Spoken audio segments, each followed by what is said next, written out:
My name is Dakota Barber. I'm a senior at Jacksonville State University, and I'm a major in English. I started attending Jacksonville in the fall of 2014, and when I first started at Jacksonville, I was a little unsure about what I wanted to do.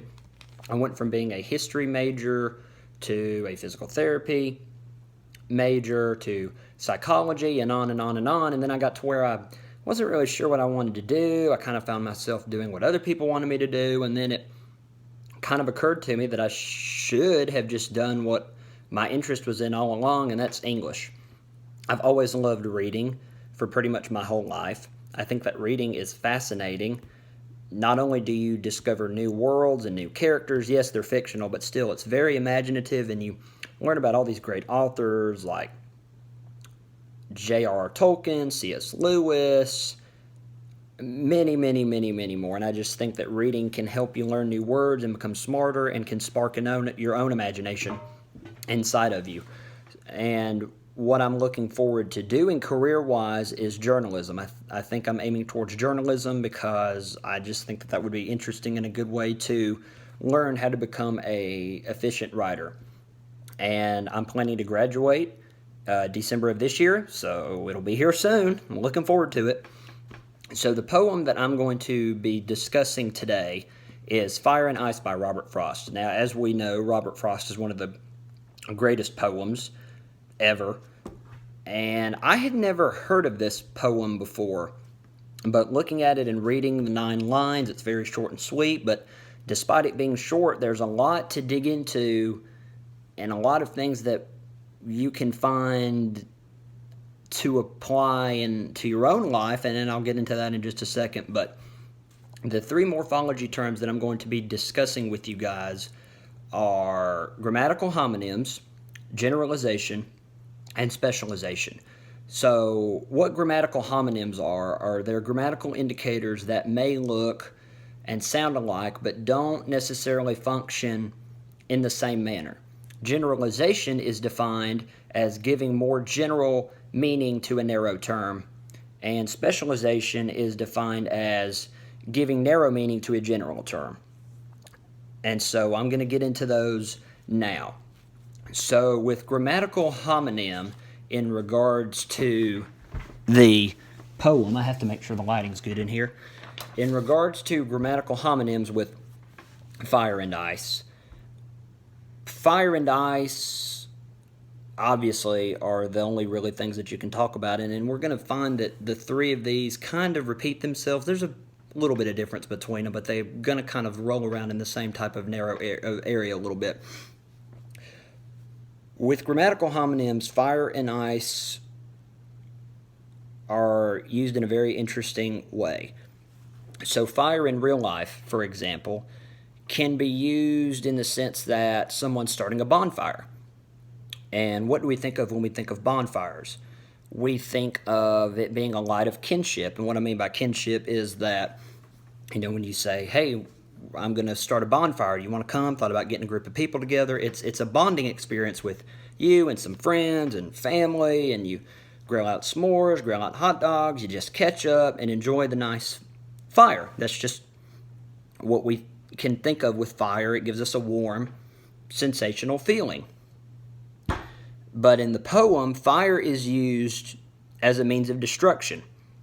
And I'll get more into that when we talk about specialization, because there's a lot to dig in there. So with ice, we tend to think of ice more if our car needs to be defrosted in the morning from ice being on there, or if there's ice on the roads. And I've got some pictures too that you can see. There's a fire and ice graph. And there's a bonfire pick right there. And this is, pardon me, the ice for the icy road. So that's what we can tend to think of ice as, in kind of the real life sort of thing. But similar to fire and how it's used in the poem, ice is also used as a destructive means. So now we're going to get into generalization. So generalization, I'm going to look at fire and ice both in the literal sense of how we can think of those. So fire would cause someone or something to feel both heat and light at the same time. Again, going back to the bonfire example, when you're sitting in front of a bonfire, you're going to be warm and hot because you're around a fire. However, it can also cause intense burning and pain. If you reach out your hand and you touch flames of a fire, guess what? You're going to get burned, and that's just going to happen. With regards to ice, also with the road situation example that I gave just a second ago, it could also be when you're in a blizzard, there's ice, all that kind of stuff. So that's how the generalization and the literal sense of those two words work within the poem. Now this is where we're really going to dig into the meat of it, and what I think is so fascinating about the poem is the way specialization is used and the figurative meaning of fire and ice. Robert Frost is really doing something interesting here with this poem and is digging more psychologically and more applicable to a person's life than you might think when you first read the poem. So with fire, what he's doing is he's warning us to not give in to our desires, and he's using a lot of symbolism and figurativism. Is that a word? I think so. Figurativeness here for us to not give in to our desires. And if we do, we can find ourselves going to all these lengths, desperate lengths, to reach what our desire is. And that's all we're thinking about is that desire. It consumes us like a flame. And I didn't really think about that upon first reading the poem, but after kind of looking at the morphology words which would work best and kind of looking at the poem, I thought, wow, that's really interesting there, because that's true. There have been things that I've desired in the past, and it doesn't have to be a person. It can be a thing, a goal. You can find yourself going to extreme lengths to do whatever it takes for you to reach that goal. And not only will you inevitably end up hurting other people, but you'll end up hurting yourself in the long run, because you're not going to reach that goal the right way. You're going to cheat your way that way, or do all these shortcuts and not reach that desire the right way. And ultimately, when you get that desire, it's going to cause so much pain that it's not going to be worth it. So, and I have another picture here to go with fire, and that's desire. And so, lastly, of course, we're going to talk about how ice is kind of figurative and sort of symbolic with the poem. So ice, as we all know, is really cold, very cold. We feel very chilly and find ourselves getting cold and want to immediately get back to where it's warm. So ice in the poem can be seen as figurative meaning or symbolic, however you want to look at it, meaning for hatred.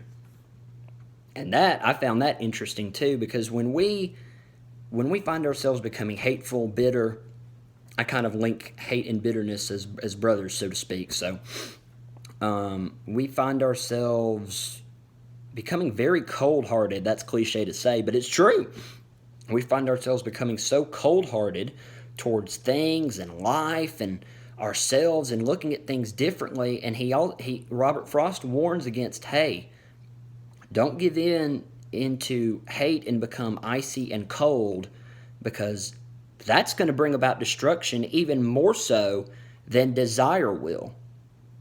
Because once hatred settles in, that's not something that's as easy to get rid of as desire. Desire, yes, can be hard to get rid of, but hatred is much, much harder to get rid of, especially once it settles in. So I just think that what he's doing with this poem is stirring up things that, when you look at it on the surface, you think, okay, that's a pretty surface poem. But if you know Robert Frost, there's always more to dig deeper into with his poems. And this one, I think, is one of his best, because there's a lot of human emotions and psychological stuff to dig into with this. And I just found that fascinating how he was able to dig into something to where you could go, okay, well, these are emotions everyone's felt before.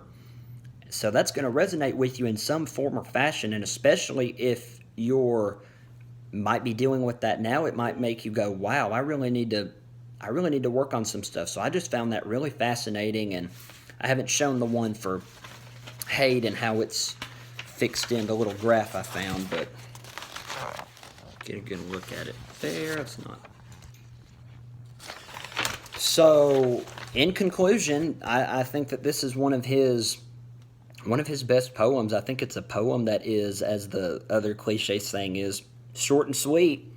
But there's a lot to dig into with this, again, psychologically, on a human emotional level, and I highly suggest you check out the poem and do some reading on it and see if it has any impact on you, because I guarantee that it probably will. Thanks.